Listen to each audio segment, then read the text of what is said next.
So let's continue. जैसे मैंने अभी अभी आपको कहा कि हम ट्रांसवर्स वेव की प्रॉपर्टीज पर ही अपनी बात को कंटिन्यू कर रहे हैं, और कल जितने न्यूमेरिकल्स हमने किए थे प्रीवियस लेक्चर में, उसके आगे के न्यूमेरिकल्स आज हम डिस्कस करेंगे, same taken from the module. So let's start with the next possible question. सारे के सारे क्वेश्चन जो मैं आज आपके सामने रखूंगा वो कंसेप्चुअली काफी स्ट्रांग होंगे, तो बहुत केयरफुली चीजों को समझने की कोशिश करना। अब जैसे इस क्वेश्चन में देखिए क्या बताया जा रहा है कि एक यूनिफॉर्म रोप है जिसका लेंथ 12 मीटर है और मास 6 किलोग्राम है। हमने इसे वर्टिकली हैंग कर दिया है from a rigid support. A block of mass 2 kilogram is attached to the free end of the rope. A transverse pulse of wavelength 0.06 meter is produced at the lower end of the rope. What is the wavelength of the pulse when it reach the top of the rope? जब pulse एकदम top पर पहुंचती है तो फिर wavelength कितनी होगी, कैसे समझना है? सबसे पहले तो उस क्वेश्चन को इंपॉर्टेंट मार्क करें। ऐसे बहुत सारे क्वेश्चन आपको प्रीवियस एग्जामिनेशन में देखने को मिल जाएंगे। Let me draw a situation to understand. इस तरीके का एक रिजिड सपोर्ट है और इस पर हमने ये अटैच कर दी है, and we have also attached a block. Now this block is of 2 kilogram और पूरी की पूरी जो रोप है वो 6 किलोग्राम की है। ठीक है, अब हम क्या कर रहे हैं, यहां पर बॉटम पर एक पल्स डेवलप करते हैं, एक ट्रांसवर्स पल्स हमने डेवलप की at the lower and of the रोप, जैसे क्वेश्चन सजेस्ट कर रहा है। लोअर एंड ऑफ द रोप पर हमने एक पल्स डेवलप की, तो मान लेते हैं कि यहां पर जो मैंने पल्स डेवलप की वो ऐसी दिखाई देती है। ये ऑफ कोर्स ये ऊपर ट्रैवल करेगी। लेट्स से कि लोअर एंड पर जो इसकी वेवलेंथ है उसे मैं λ1 कॉल करता हूं, और क्वेश्चन के हिसाब से ये 0.06 मीटर है। क्वेश्चन हमसे ये कर रहा है कि जब ये पल्स ऊपर ऊपर ऊपर ऊपर ऊपर ट्रैवल करके यहां पहुंचेगी इस जगह पर, तो उसका कुछ नया वेवलेंथ आएगा, तो वो कितना होगा? अब हमें ये अपने आप को जस्टिफाई करवाना है, यहां पर हमें जस्टिफाई करवाना है कि नया वेवलेंथ आएगा और अगर आता है तो वो कितना होगा। ओके, बहुत केयरफुली इन बातों को समझने की कोशिश करते हैं। देखो बेटा, सबसे पहले इस प्रॉब्लम को सॉर्ट आउट करने के लिए मैं म्यू के वैल्यू पर बात करता हूं, ठीक है, क्योंकि हमें ऐसी चीजें आगे बाद में लगेगी। तो म्यू होता है mass per unit length, M/L. ठीक है, so that is M/L, let's say M/L। तो M रोप के हिसाब से देखें तो 6 किलोग्राम है और लेंथ है 12 metre, so you will be getting half, that is 0.5 kg per metre. ठीक है, दूसरी बात जो मैं यहाँ पे करना चाहता हूँ वो वेलोसिटी की इक्वेशन की करना चाहता हूँ। तो हमारे पास एक जनरल इक्वेशन है वेलोसिटी की, as such v is equal to N lambda. किसी भी वेव के लिए ये फिट बैठती है, कोई भी टाइप ऑफ वेव, उसके लिए हम ये जरूर लिख सकते हैं, velocity, frequency and wavelength are interrelated by this condition v is equal to N lambda. तो बेटा सोचो, पहली कंडीशन पर मैं फ्रीक्वेंसी ऐसी लिखूंगा, v1 by lambda one. Getting the point? Yes, sir. v1 by lambda one. और दूसरी कंडीशन के लिए मैं फ्रीक्वेंसी ऐसी लिखूंगा, v2 बाई लैम्बडा टू। अब आप बोलेंगे सर आपने फ्रीक्वेंसी को क्यों नहीं चेंज कराया? फ्रीक्वेंसी चेंज होने का सवाल ही नहीं पैदा होता, क्योंकि जो सोर्स यहाँ पर इस पल्स को डेवलप कर रहा है वही सोर्स यहाँ पर भी डेवलप करेगा। तो जो पल्स यहाँ पर ट्रैवल कर रही है उसकी फ्रीक्वेंसी सेम ही होनी चाहिए। That has to be the key point of solution. Solution बनाने का ये की पॉइंट होगा, क्योंकि जो पल्स यहाँ से निकल करके ऊपर जा रही है वो एक ही सोर्स के जरिए जनरेट की गई पल्स है। तो उस पूरी पल्स की, चाहे वो नीचे हो या ऊपर हो, उसकी फ्रीक्वेंसी सेम होनी चाहिए।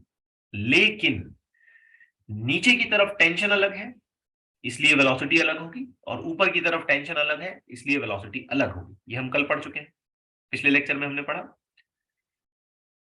यस, नीचे की तरफ टेंशन सिर्फ 2 किलोग्राम का मास दे रहा है, और ऊपर की तरफ यहाँ जो टेंशन प्रोवाइड हो रहा है ये 6 किलोग्राम और 2 किलोग्राम का, दोनों मासेस की वजह से ऊपर के पोर्शन में टेंशन आ रहा है। कल पढ़ चुके हैं बेटा हम? Yes, yes, sir. Previous lecture में हमने इस पे बात की। Velocity of the pulse is different at the different locations hanging string पर, यस और नो? Yes sir. तो वेलोसिटीज अलग अलग होंगी, इसलिए वेवलेंथ अलग अलग होगी, हालांकि फ्रीक्वेंसी एग्जैक्टली सेम होगी। आप सोचिए, इस जगह पर मैं वेलोसिटी को v1 कॉल करता हूं और वेवलेंथ को λ1 कॉल करता हूं, तो इस जगह पर मुझे वेलोसिटी v2 कॉल करनी है और λ2 कॉल करना है, लेकिन एक ही फ्रीक्वेंसी को ये करस्पॉन्ड कर रहे हैं, तो इन दोनों को सिंपली आप इक्वेट कर दें। तो क्या हम ऐसे लिख सकते हैं, v1 λ1 is equal to v2 λ2, correct है? Yes sir. Yes sir. अब एक ट्रांसवर्स वेव पल्स की वेलोसिटी कैसे लिखी जाएगी, जरा सोचिए। 1/λ1 इनटू, क्या मुझे ऐसे लिखना चाहिए, tension T1 divided by mu, और दूसरे साइड में क्या मुझे ऐसे लिखना चाहिए, λ2 tension T2 divided by mu, correct है? Yes sir. बात समझ आ रही है ना आपको? Yes sir. ठीक है। अब आपने नोटिस किया मैंने दोनों साइड में म्यू और म्यू ही लिखा, आई हैव नॉट रिटन म्यू1 एंड म्यू2, क्योंकि एक ही रोप की बात चल रही है और एक ही रोप के हिसाब से देखा जाए तो उसका मास पर यूनिट लेंथ हमेशा कांस्टेंट होगा। तो सिंपली यहां से ये म्यू फैक्टर और यहां से ये म्यू फैक्टर कट गया और आपको रिलेशन कुछ ऐसा मिला, अंडर रूट में T1 divided by λ1 is equal to on the other side under root में T2 डिवाइडेड बाय λ2। अब सब्स्टिट्यूशन करें, T1 यानी कि यहां इस जगह पर डेवलप होने वाला टेंशन और T2 यानी कि यहां टॉप पर डेवलप होने वाला टेंशन।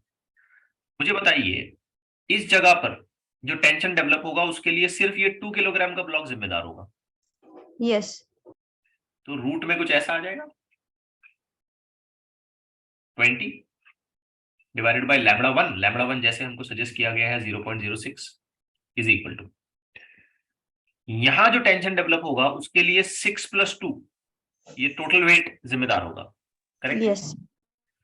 तो हमें क्या लिखना चाहिए, अंडर रूट में 80। 80, शाबाश, divided by whatever the wavelength is going to be developed at that particular place. Clear हो गई बात? Yes sir. मुझे बताइए, λ2 can now be written as 0.06 multiplied by under root में, कैलकुलेशन समझिए, 80 divided by 20। Yes sir. Cancel हो गया, ये कैंसिल हो गया, 4 रूट से बाहर आ गया 2, तो λ2 will be equal to 0.06 multiplied by 2, therefore λ2 का आंसर आएगा 0.12 मीटर, करेक्ट है? यस। तो अब इस न्यूमेरिकल से हमें पता क्या चला कि जैसे जैसे पल्स ऊपर की तरफ ट्रैवल करेगी वैसे वैसे हम ये देखेंगे कि उसकी स्पीड क्या हो रही है, उसकी स्पीड बढ़ रही। इंक्रीज हो रही है। Just check it out, the calculation हमने सही से किया, λ2 इधर 0.02 एंड अकॉर्डिंगली यस। और जैसे जैसे ये पल्स ऊपर जा रही है तो हम देखेंगे कि उसकी वेवलेंथ भी इंक्रीज हो, करेक्ट है? क्योंकि इनिशियली जो बॉटम पर हमको वेवलेंथ मिली थी वो हमको मिली थी 0.06 मीटर की, और द टॉप पे जो हमको मिल रही है वो मिल रही है 0.12 मीटर की। क्लियर हो गई बात आपको? Yes sir. अब बिल्कुल इसी तरीके का क्वेश्चन है यहाँ पे, सेम टाइप, सिर्फ उसे एक अलग अंदाज में पूछा है, ठीक है? ट्राई करते हैं, आइए, हम लोग बड़े आराम से चल रहे हैं कंसेप्ट पर ध्यान देते हुए। तो ऐसी टोटल लेंथ L है, मास कैपिटल M है, और ब्लॉक है जिसका मास स्मॉल m है। याद रखिए, ब्लॉक का मास स्मॉल m है, स्ट्रिंग का मास कैपिटल M है। एक ट्रांसवर्स वेव पल्स जिसकी वेवलेंथ लैम्बडा है, लोअर एंड पर हमने प्रोड्यूस की, तो इस जगह पर जो वेवलेंथ है वो लैम्बडा है। अब पता नहीं यही पल्स जब यहां पहुंचेगी तो हो सकता है कि इसकी वेवलेंथ लैम्बडा डैश हो जाए, ठीक है? तो हमें पता करना है कि लैम्बडा डैश कितना है। अब इसी ऑर्डर ऑफ क्वेश्चन को उठा करके यहाँ सब्स्टिट्यूट करिए, देखिए हमको ये की पॉइंट मिल गया है। ये ना हमको ये की पॉइंट मिला हमको, क्योंकि बाकी सारे फैक्टर्स तो कांस्टेंट है, करेक्ट है ना बेटा? हाँ सर। हमको एक की सॉल्यूशन इक्वेशन मिल गई है। तो अब सोचिए, अगर इस तरीके की इक्वेशन में यहाँ अप्लाई करने लग जाऊं इन अ सिमिलर वे, मुझे कुछ ऐसा लिखना चाहिए ना, रूट में tension T1 divided by whatever the wavelength lambda is equal to root में tension T2 whatever the wavelength, let's call that particular as lambda dash. तो हल्का सा सॉल्यूशन अगर मैं बनाने लग जाता हूं तो lambda dash now can be written as lambda and then under root में T2. T2 by T1. Yes, sir. Yes, sir. आप सोच के बताइए बेटा, सोच के एकदम carefully, lambda dash is equal to lambda multiplied by T2, यानी कि कहाँ का टेंशन, यहाँ ऊपर का टेंशन। हाँ. Yes, sir. ऊपर का टेंशन क्या होगा, सोचिए, Amen. M plus M into G। समझिए बात को। Yes, sir. इस जगह पर जो टेंशन आएगा वो रोप के वेट की वजह से भी आएगा और ब्लॉक के वेट की वजह से भी आएगा। और T1 का क्या मतलब है बेटा, T1 का mg. मतलब सिर्फ mg. सिर्फ ब्लॉक के वेट का टेंशन, क्योंकि लोअर एंड पर जो टेंशन प्रोवाइडर है वो सिर्फ ब्लॉक है। तो यहाँ क्या आना चाहिए, Small mg. Small M G. G factor cancel out हो गया and you are ready with your answer. आपका आंसर रेडी हो गया। यहाँ पे lambda dash is equal to lambda and then under root में m plus m divided by small M. That's it. तो हमने यहाँ पर इसे एक न्यूमेरिकल पैटर्न में सॉल्व किया यहाँ पे, और सिमिलर क्वेश्चन हमने यहाँ पे सॉल्व किया एक फॉर्मूले के तौर पे, but the way we try to solve it, clear हुआ ना। Yes, sir. Yes, sir. आइए एक और क्वेश्चन करते हैं। मुझे रिकॉल हो रहा है कि ये क्वेश्चन जो है जेईई एडवांस में था। अब ऐसे नाम सुन के डरने की जरूरत नहीं है, बिल्कुल बेसिक्स पर क्वेश्चन है, एकदम फंडामेंटल लेवल पर है क्वेश्चन।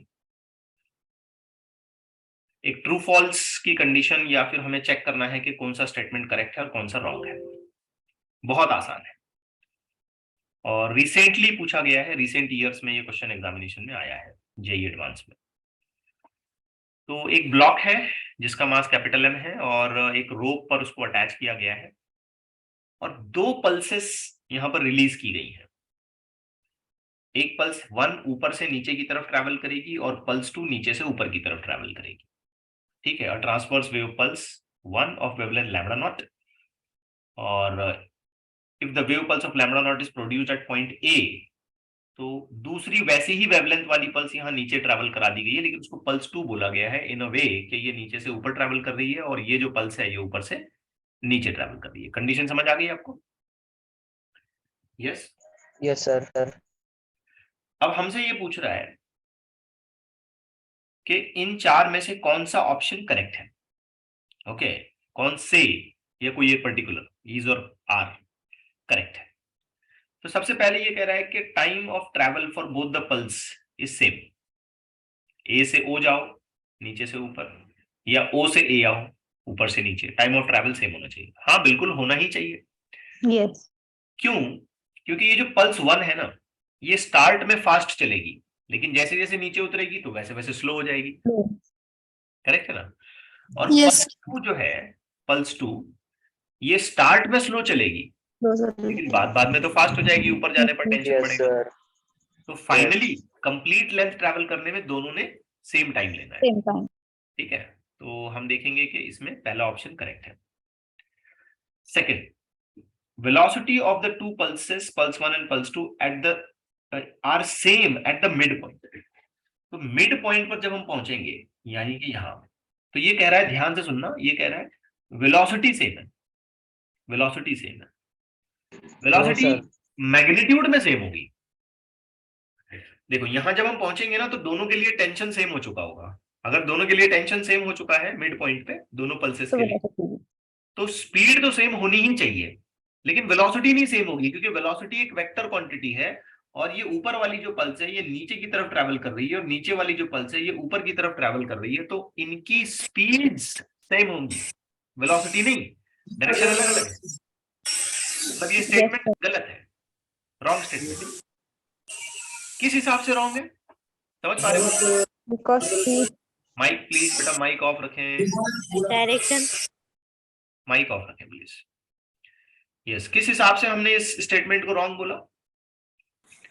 और वेलोसिटी हैज गॉट डायरेक्शन और एक पल्स नीचे ट्रैवल कर रही है और दूसरी पल्स ऊपर ट्रैवल कर रही है, तो मैग्नीट्यूड में उनका नंबर सेम आएगा, वैल्यू सेम आएगी, लेकिन डायरेक्शन अपोजिट आएगी, डायरेक्शन सेम नहीं आएगी। That's why we can't say कि वेलोसिटी सेम है, हम ये कह सकते हैं स्पीड सेम है। Clear point? Yes. Yes, sir. Next point देखते हैं। Yes, sir. wavelength of pulse 1 becomes longer when it reaches point A. Pulse 1 जब नीचे पहुंचेगी तो उसकी वेवलेंथ बढ़ जाएगी, ऐसा नहीं होता है। पल्स की वेवलेंथ कब बढ़ती है? देखिए नीचे से ऊपर। जब वो ऊपर पहुंचती है। तो पल्स 1 जब नीचे पहुंचेगी तो उसकी वेवलेंथ उल्टा शॉर्ट हो जाएगी, कम हो जाएगी। इनफैक्ट पल्स 2 की वेवलेंथ जब वो ऊपर पहुंचेगी तो बढ़ेगी। तो स्टेटमेंट तो हमें पल्स 1 के बारे में कह रहा है, तो इसका मतलब श्योरली यहाँ पे ये स्टेटमेंट कैसा माना जाएगा? रॉन्ग माना जाएगा। अब आते हैं लास्ट पॉइंट पर। The velocity of any pulse is independent of its frequency and wavelength. किसी भी पल्स की जो वेलोसिटी होती है उसकी फ्रीक्वेंसी और वेवलेंथ से कैसी होती है? वो इंडिपेंडेंट होती है। क्या ये करेक्ट स्टेटमेंट है? नहीं। अगर मुझसे वेलोसिटी कैलकुलेट करने के लिए कहा जाए ना, टू द पॉइंट, तो वेलोसिटी मैं इस तरीके से निकालता हूं, टेंशन कितना है और मास पर यूनिट लेंथ कितना है। इसमें फ्रीक्वेंसी और वेवलेंथ का कोई लेना देना नहीं है अगर केयरफुली समझा जाए तो। और मैंने आपको लास्ट टाइम भी पढ़ाया है कि velocity is defined on the basis of the material properties on which the wave is running, on which the pulse is running, you may से इन दिस केस। जिस मटेरियल पर वो पल्स चल रही है उस मटेरियल की प्रॉपर्टी पर डिपेंड करेगा कि वहां पर पल्स की वेलोसिटी कितनी होगी। तो ये स्टेटमेंट बिल्कुल करेक्ट है अगर ध्यान से देखा जाए तो। Velocity of any pulse, not about these two, कोई भी दो पल्सेस ले लो, ठीक है। Velocity of any pulse is, क्या कह रहा है ये? Independent of its frequency and wavelength. तो ये करेक्ट स्टेटमेंट है, क्योंकि किसी भी पल्स या किसी भी वेव की वेलोसिटी कौन डिसाइड करेगा? Tension and material properties, that's it, बात खत्म। फ्रीक्वेंसी और वेवलेंथ का उसमें कोई लेना देना नहीं है। समझ पाए?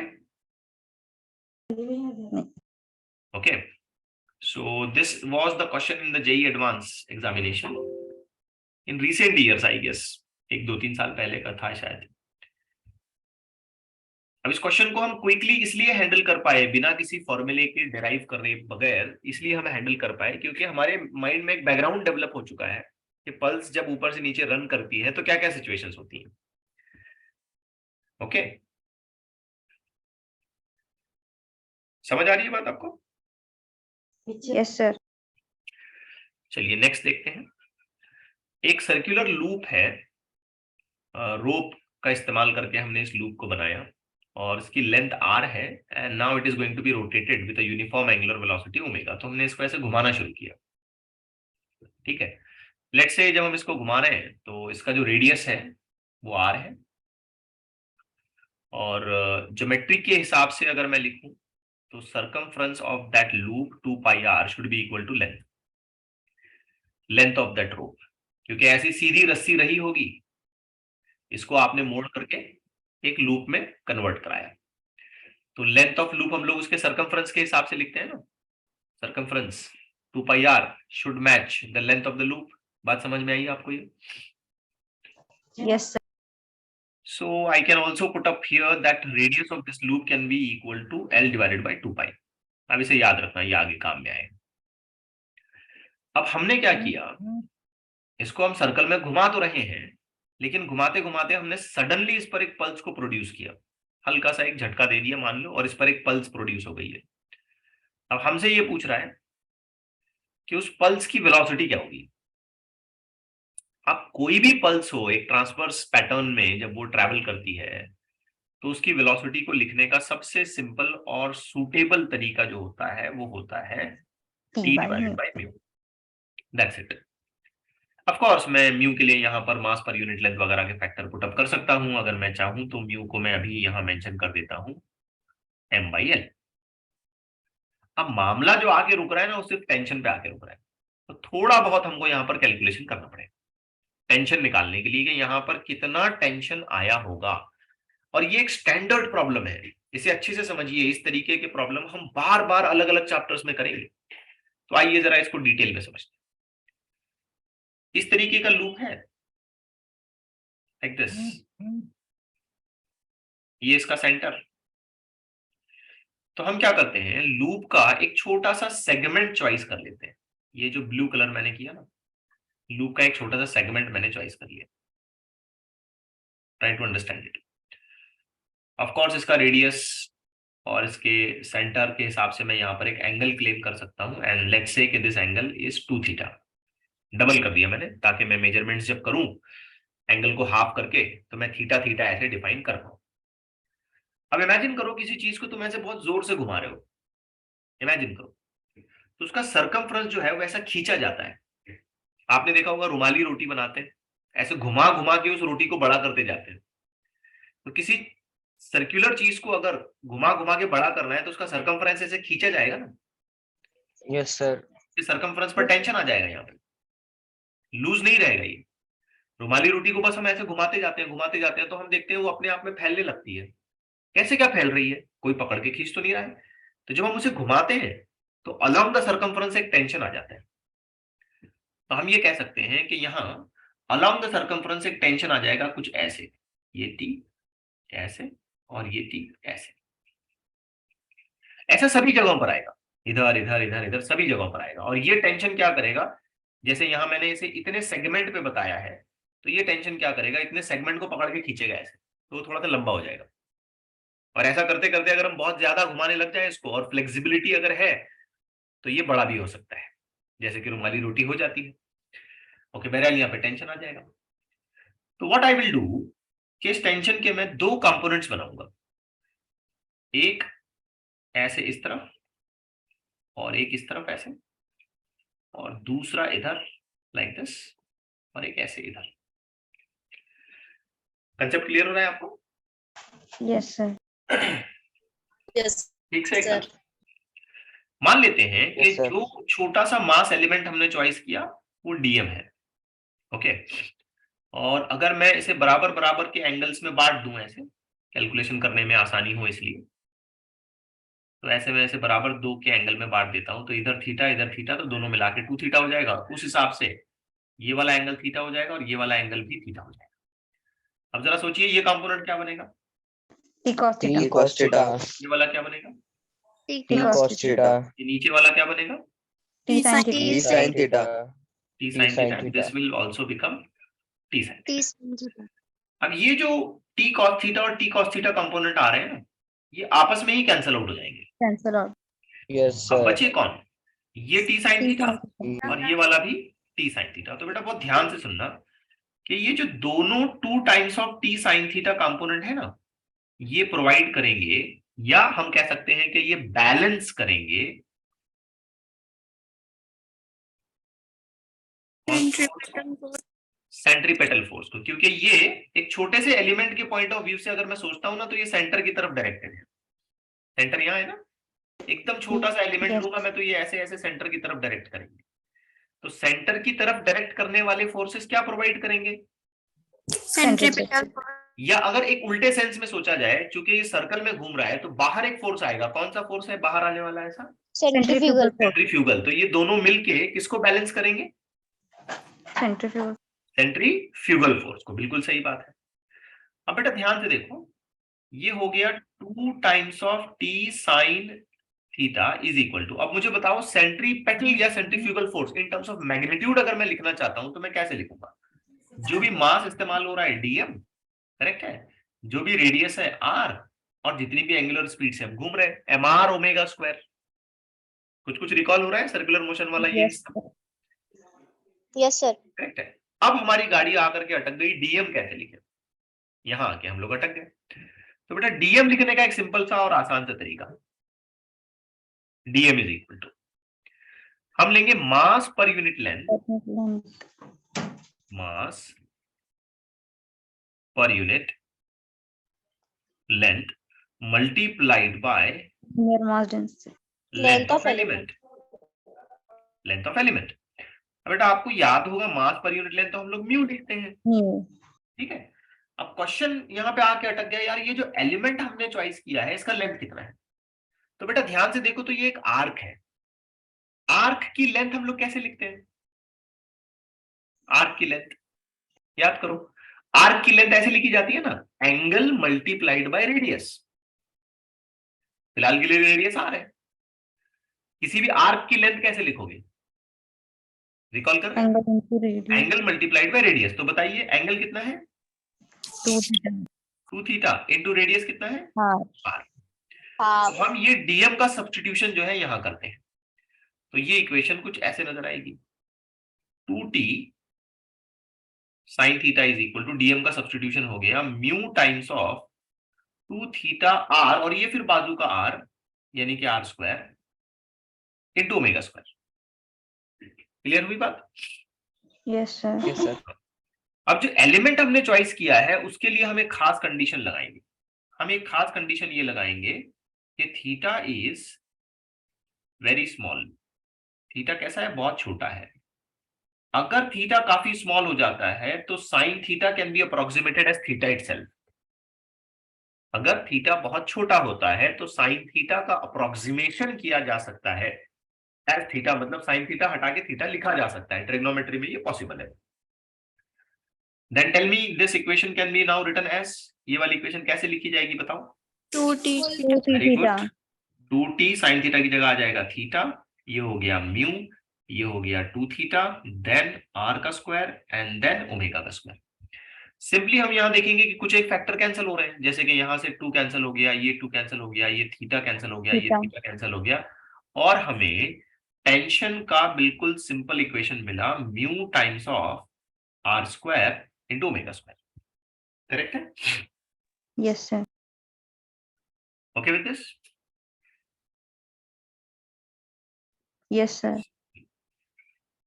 Now substitute an equation for r।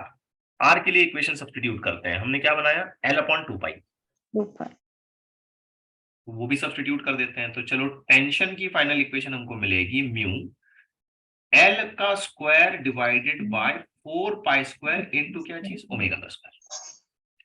तो ये हो गया टेंशन।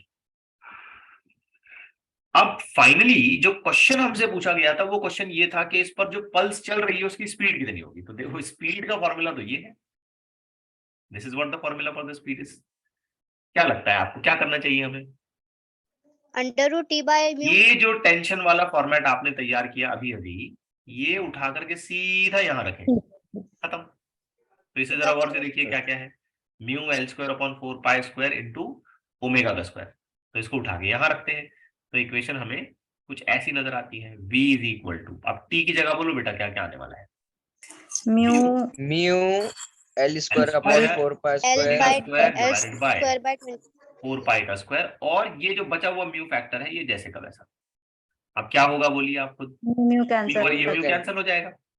बाकी जो भी रिमेनिंग फैक्टर्स हैं वो स्क्वायर रूट से बाहर लाए जा सकते हैं। l yes sir ओमेगा 4 की 2 पाई स्क्वायर का पाई। तो हम इसकी एग्जैक्ट स्पीड निकाल पाए कि ऐसी रोटेटिंग रोप पर अगर एक पल्स सेट की जाती है तो वो इतनी स्पीड से रन करेगी। थोड़ा सा कैलकुलेशन था, बात समझ आई लेकिन कैसे करना है? Yes, sir. Yes sir okay, ये जो सॉल्यूशन मैंने आपको यहाँ बताया ना ये बहुत इंपॉर्टेंट है। हम इस सॉल्यूशन को अलग अलग चैप्टर्स में बार बार इस्तेमाल करते हैं। तो कुछ एक कंडीशंस यहाँ जो बताई गई हैं आपको उन्हें केयरफुली समझें, जैसे कि एलिमेंट को चॉइस करना, सेंट्रीपिटल फोर्स की कंडीशन लगाना, एंगल थीटा का स्मॉल कंसिडरेशन, और फाइनली कुछ कैंसिलेशंस वगैरह, ये सारी चीजें। क्लियर हो गई बात एकदम अच्छे से? यस सर ओके, आइए एक दो और क्वेश्चन देखते हैं। काफी सिंपल क्वेश्चन है अभी। It's all basically it all require certain understanding बस। और मेरा मोटिव ये नहीं है कि मैं चीजों को बिल्कुल किसी भी तरीके से फटाफट कवर करके खत्म कर दूं। I am more interested that कि आप कंसेप्ट्स को अच्छे तरीके से समझें। ओके, इसलिए हम धीरे धीरे चलते हैं, बहुत स्लोली हम चीजों को कवर करते हैं। ऐसा नहीं है कि गड़बड़ करके कैसे भी पूरा कर दें। अब देखें क्वेश्चन 12 कैसा है। दो अलग अलग ब्लॉक्स हमने लगाए हैं, ईच ऑफ 3.2 किलोग्राम। तो ये वाला भी 3.2 किलोग्राम है, ये वाला भी 3.2 किलोग्राम। अब सी से डी जो पोर्शन है ना उसकी डेंसिटी है 8 ग्राम पर सीसी, और ए से बी जो पोर्शन है उसकी डेंसिटी है, लीनियर मास डेंसिटी यहाँ कह रहा है ये 10 ग्राम। तो हमें निकालना है स्पीड्स कितनी होंगी अगर हमने पल्सेस को यहाँ और यहाँ डेवलप किया। ठीक है, तो सबसे पहले म्यू सीडी के बारे में जरा यूनिट कन्वर्जन करते हैं। 8 ग्राम, ग्राम का मैंने कन्वर्जन किया किलोग्राम में तो कितना हो गया -3। क्यूबिक सेंटीमीटर, इसका कन्वर्जन अगर मैं करूंगा तो ये हो जाएगा 10⁻⁻⁶। देखो सीसी का मतलब होता है क्यूबिक सेंटीमीटर, यानी कि सेंटीमीटर का क्यूब। सेंटीमीटर का कन्वर्जन करो मीटर में, क्या होगा -2, सही है। उसका Yes. क्यूब करो तो क्या होगा 3 × -2 -6। ठीक है, ये समझा process? Yes, Yes, sir.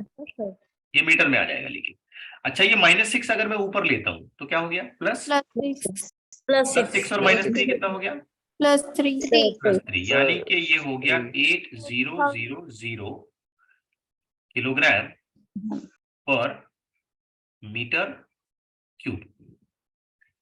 Clear है? Yes, sir. I Yes, think this unit is not at all required. Actually ये यूनिट चाहिए ही नहीं यहाँ पे। that will be a mistake। ये यूनिट यहाँ पे गलत दिया गया है। ये लीनियर मास डेंसिटी है ना? यस, हाँ, Yes, sir. sir. ये जो म्यू होता है हाँ, ये तो लीनियर मास डेंसिटी होता है। लीनियर मास डेंसिटी के हिसाब से इसका करेक्ट यूनिट यहाँ पे क्या आना चाहिए? kg metre centimetre. Centimetre, gram per centimetre आना चाहिए, ना कि क्यूबिक सेंटीमीटर। तो खैर बातों बातों में ये बात पता चल गई। However it is not at all needed, इसकी जरूरत ही नहीं है। यहाँ पे क्वेश्चन में करेक्शन की जरूरत थी एक्चुअली देखा जाए तो। समझे नहीं समझे? Yes, Yes. sir. Yes, sir. तो हमने करेक्शन कर लिया पहले, सबसे पहले कि ये सेंटीमीटर रीड किया जाए। अच्छा, सेंटीमीटर अगर ये रीड किया जाता है तो ये क्या होना चाहिए 10⁻⁻²। -2 10 × -2 -2 ऊपर आया +2, 1 +2 के हिसाब से सोचा जाए तो ये हो गया -1 8 × 10⁻⁻1 यानी कि 0.8 0.8. किलोग्राम पर मीटर। और सिमिलरली आप AB का भी निकाल लो। चलो, तो ये हो गया 10 किलोग्राम, -3 लगाया, सेंटीमीटर -2, 10 × 10⁻⁻1 यानी कि ये हो गया 1 Zero. किलोग्राम पर मीटर। अब बेटा इस डायग्राम को जरा ध्यान से देखो क्योंकि जो टेंशंस डेवलप होंगे ना वो अलग अलग डेवलप होंगे। ओके, जो टेंशंस यहाँ पे हमें लगाने हैं हर एक स्ट्रिंग पे वो डिफरेंट डिफरेंट होने वाले हैं। जरा सोचो तो, ये जो CD पोर्शन है इस पर टेंशन कौन लगाएगा? B. ये वाला ब्लॉक है ना। और हर एक ब्लॉक का वेट तो हमको गिवन है 3.2, मतलब यहाँ नीचे कितना टेंशन लगाएगा? 32 ऑफ कोर्स ये भी लगाएगा 32 न्यूटन। ठीक है, तो AB पोर्शन पर टेंशन कितना डेवलप होगा? 32 32 न्यूटन नहीं, 64 64 न्यूटन। AB पोर्शन पर इस ब्लॉक का वेट भी अप्लाई होगा और इस ब्लॉक का वेट भी अप्लाई होगा। सोचने वाली बात Yes, sir. Yes, sir. Yes, sir. और Yes, sir. CD पोर्शन पर कितना टेंशन आएगा? 32. 32 अब स्पीड निकालनी है, बस बड़ा सिंपल सा कैलकुलेशन है। अगर मैं स्पीड निकालने की कोशिश करता हूं C से D पोर्शन पर, तो ऑब्वियस बात है बेटा मुझे ऐसे लिखना पड़ेगा ना, जो टेंशन C से D पोर्शन पर आया है डिवाइडेड बाय जो मास पर यूनिट लेंथ C से D पोर्शन का है। अब C से D के लिए कितना है 32 32 divided by mass per unit length कितना है 0.8। Correct? Yes, sir. Yes, sir. तो कितना आंसर आना चाहिए रूट में 40? सही जा रहा है? Yes, sir. और उसी ऑर्डर में अगर मैं स्पीड निकालना चाहता हूं A से B पोर्शन पे, तो A से B पोर्शन के लिए मुझे लिखना चाहिए tension on AB portion divided by जो भी उसकी मास डेंसिटी होगी, linear mass density AB portion की। तो सोचिए AB पोर्शन पर कितना टेंशन आया? 4/4 सॉल्व करेंगे तो आंसर आ जाएगा 8 मीटर पर सेकंड। 64 ही बचेगा, 64 रूट से बाहर आ गया तो 8। अच्छा, ये रूट 40 आप सॉल्व कर लो तो कितना आ जाएगा 6.2 के आसपास कुछ आ जाएगा। Correct? Yes, Yes. So that was just a kind of application of formula. देखा जाए तो कोई खास टिपिकल लेवल का कोई कैलकुलेशन यहाँ पे नहीं था। Okay, Yes, sir. Now let's go to the next question. Question number 13। इसमें एक 4 किलोग्राम का ब्लॉक है and it is suspended from the ceiling of an elevator through a string having a linear mass density of 19.2 into 10 to the power minus 3 kilogram per meter. Find the speed with which a wave pulse can proceed on the string if the elevator accelerate up at the rate of 2 meter per second square. बहुत आसान है बेटा, ध्यान से समझना। देखो ये elevator है मान लेते हैं, काफी इंटरेस्टिंग है क्वेश्चन वैसे देखा जाए तो। लिफ्ट, इसमें ये स्ट्रिंग लगाई है और ये ब्लॉक रखा है, ठीक है। म्यू गिवन है अपने को, कितना है म्यू?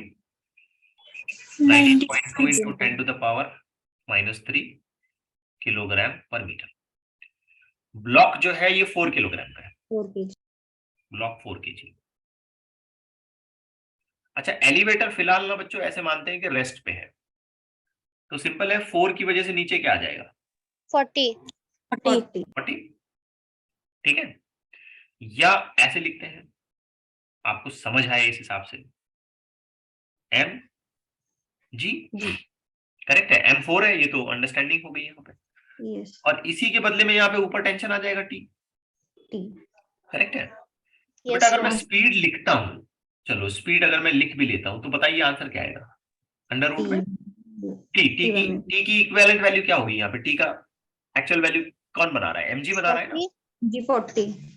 नहीं 40 में बाद में देखता हूँ, पहले तो मैं इसके फॉर्मेट ऑफ फॉर्मूले के हिसाब से आपको समझाने की कोशिश कर रहा हूँ। क्या लिखना चाहिए? mg divided by mu, Mu. यही आंसर है। तो मैं m का वैल्यू 4 पुट अप करूंगा, g 10, म्यू का वैल्यू अकॉर्डिंगली मैं स्पीड कैलकुलेट करूंगा। बट सपोज कि अगर ये एलिवेटर ऊपर एक्सेलरेट कर गया है 2 मीटर पर सेकंड स्क्वायर के एक्सेलरेशन से, तो ये पूरा फ्रेम एक कांस्टेंट एक्सेलरेशन से ऊपर जा रहा है, तो सीडो फोर्स के सिनेरियो में इस ब्लॉक पर क्या एक एक्सेलरेशन नीचे एक्ट करेगा?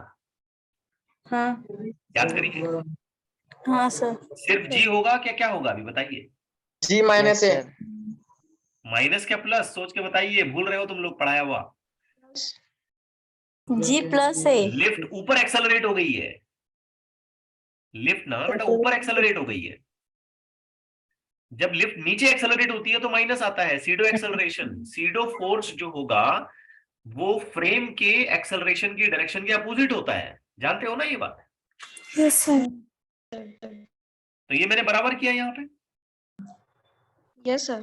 क्या अभी भी डाउट है तुमको? माइनस आना चाहिए, बोलिए क्या आना चाहिए यहाँ पे? Plus सही है. प्लस। प्लस सही है, तो सिर्फ इतना ही चेंज करूं ना यहाँ पे, और क्या वेलोसिटी की इक्वेशन में क्या करूं मैं? इतना ही चेंज करूं ना यहाँ पे, बस। अब टेंशन कौन प्रोवाइड कर रहा है? mg प्लस ए करेगा। क्लियर हुई बात? Yes, sir. बस खत्म, इतने से ही प्रॉब्लम सॉल्व करना था हमें, ज्यादा कुछ नहीं था यहाँ पे। So now let's continue with the data. v is equal to m का वैल्यू 4 है, g is 10 plus a 2 divided by mu जो हमें बताया that is 19.2 into 10 to the power minus 3। So if you just start putting up, तो ये 12 into 4 कितना हो जाएगा? 12 into 4 48. 48 divided by 19.2 into 10 to the power minus 2। इसको सॉल्व करिए, v का आंसर आप निकाल लेंगे मीटर पर सेकंड। मैं फिर पूछ रहा हूं आपसे, ये कंसेप्ट आपको क्लियर हुआ? Yes, sir. Yes, sir. Yes. Confirm ना? Yes. ओके, देखिए इसमें डाउट है तो पूछिए मुझसे अभी। No, sir.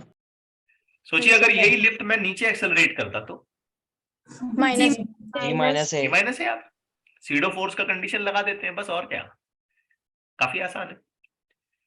आइए एक लास्ट क्वेश्चन देखते हैं, then will stop for this.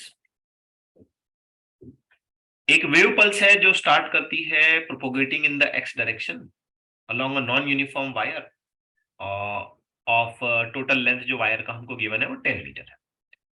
Mass per unit length हमको इस बार अजीब तरीके से दिया हुआ है, कांस्टेंट नहीं है। मास पर यूनिट लेंथ एक पर्टिकुलर रिलेशन से हमें बताया गया है, कुछ ऐसे mu is equal to mu naught plus alpha x.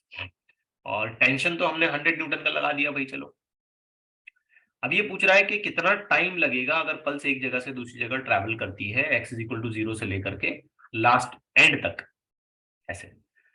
Okay, जिसमें हमें म्यू का वैल्यू भी गिवन है और अल्फा का वैल्यू भी गिवन है, तो टाइम निकालना है।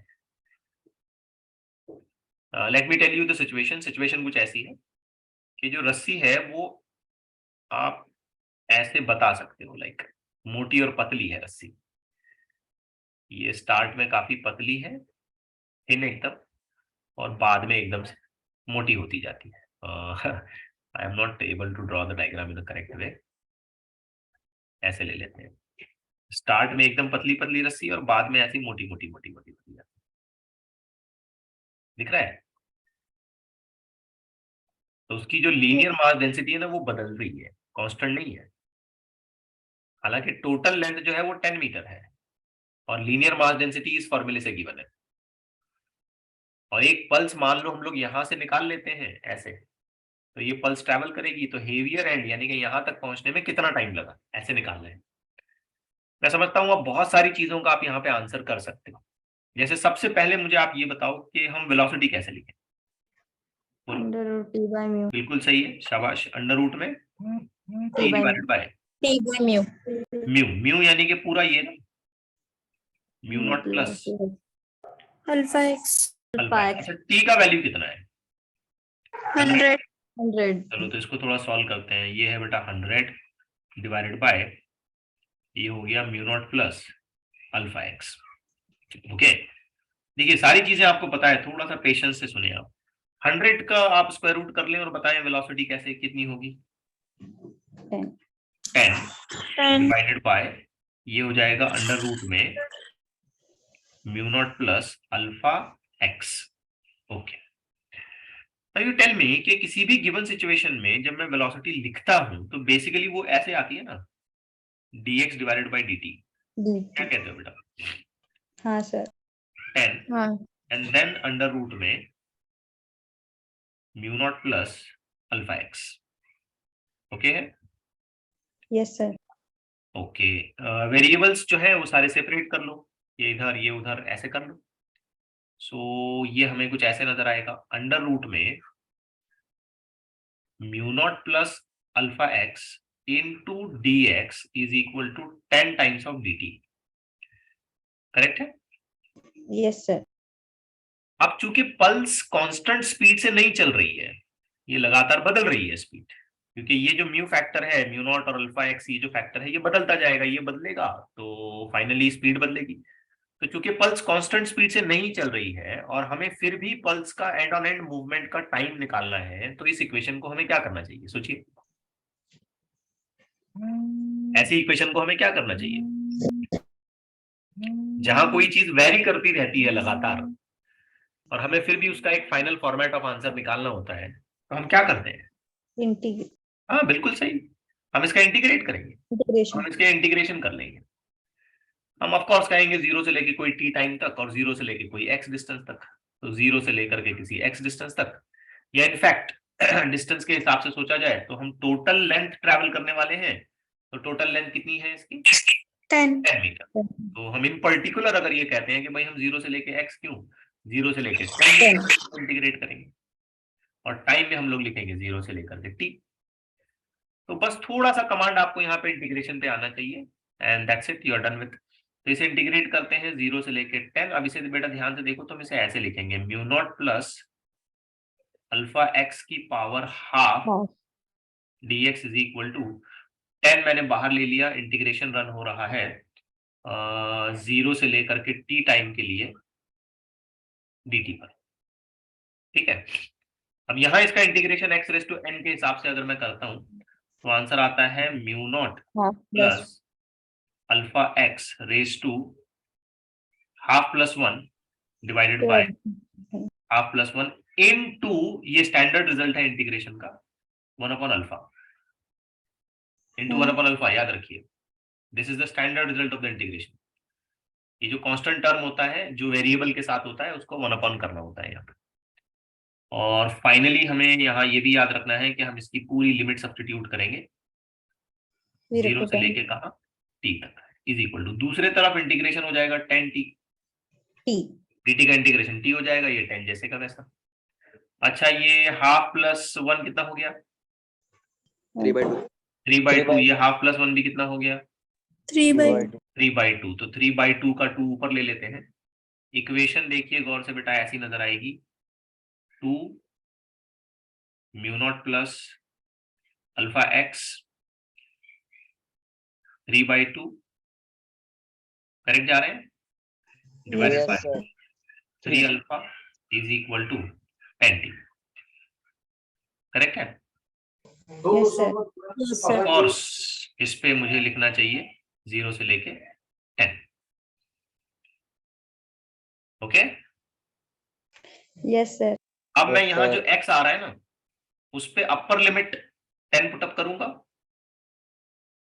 और इस इक्वेशन को फिर एक बार बनाऊंगा, फिर लोअर लिमिट 0 पुटअप करूंगा और इस इक्वेशन को फिर एक बार बनाऊंगा। तो आइए थोड़ा सा कैलकुलेशन आपके सामने कर देते हैं। So this will be 2 times of mu naught plus 10 alpha divided by 3 alpha.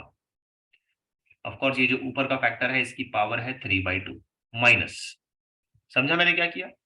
x की जगह Yes, 10. 10 पुटअप किया। अब बेटा x की जगह 0 पुटअप करो। एक सेकंड, एक गलती हो रही है, ये जो 2 है ये ब्रैकेट से बाहर है, ठीक है, नहीं तो अंदर चला जाएगा, कैलकुलेशन में मिस्टेक हो जाएगी। तो ये 2 बाहर है। अब आप क्या करें, इस x की जगह पे 0 पुटअप करें। जब आप इस x की जगह पे 0 पुटअप करेंगे तो क्या नजर आएगा?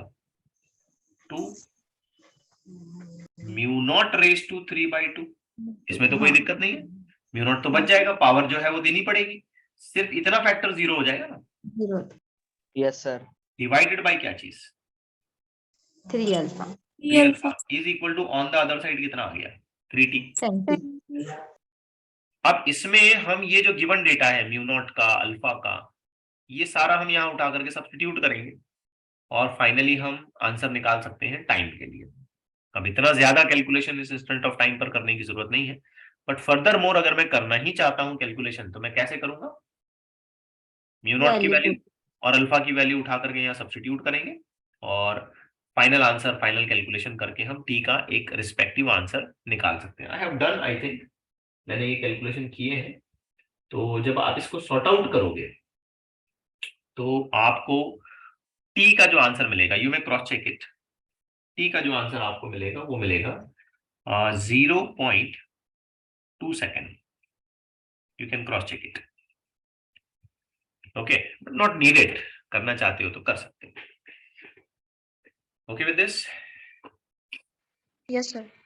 Yes, sir. यस फिर यहाँ पर रुक जाते हैं, थोड़ा सा लेक्चर अपना लेंदी रहा बट फिलहाल यहाँ पे रुक जाते हैं।